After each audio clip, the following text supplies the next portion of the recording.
কল্পনা করুন আপনার নাক হঠাৎ বড় হতে হতে পুরো ঘর ভরে ফেললো। তারপর জালানা দিয়ে বেরিয়ে পাড়ি দিল 7 সমুদ্র 13 নদী, এমনকি সমুদ্রের নিচে গিয়ে আপনার দম বন্ধ হয়ে যাওয়ার মতো অবস্থা। রাজকুমারীর সাথে ঠিক এটাই ঘটলো, কিন্তু কেন?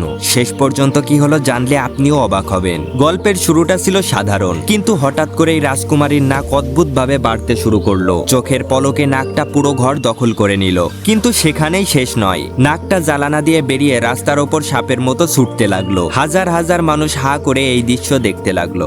ছুটতে ছুটতে নাকটা চলে এলো একেবারে বরফে ঢাকা উত্তর মেরুতে। প্রচন্ড ঠান্ডায় রাজকুমারী প্রাসাদে বসে হাসি দিতে লাগলেন। নাকটা যখন একটা গ্রামের ওপর দিয়ে যাচ্ছিল, এক কৃষক মনে করলেন ওটা বিশাল এক অজগর সাপ। সে ভয়ে গরম জল ঢেলে দিল নাকের ওপর। প্রাসাদে বসে রাজকুমারী যন্ত্রণায় চিৎকার করে উঠলেন, কিন্তু নাক থামা তো দূরের কথা, সেটা গিয়ে পড়লো মাঝ সমুদ্রে। একদল বাচ্চা ভাবছিল এটা কোনো সমুদ্র দানব। তারা পাথর ছুঁড়ে মারতে শুরু করলো। রাজকুমারীর তখন সমুদ্রের নিচে দম বন্ধ হওয়ার অবস্থা। নাকটা যখন সীমানা পেরিয়ে প্রতিবেশী দেশে পৌঁছালো, সেখানকার রাজা কিন্তু অন্যরকম বুদ্ধি করলেন। তিনি নাকটাকে স্বাগতম জানানোর নির্দেশ দিলেন। রাজা খুশি হয়ে নাকের উপর একটি ভারী মেডেল পরিয়ে দিলেন। সেই মেডেলের ভারে রাজকুমারীর কষ্ট আরো বেড়ে গেল। তিনি যন্ত্রণায় ছটফট করতে লাগলেন। পুরো দেশ জুড়ে তোলপাড় পড়ে গেল।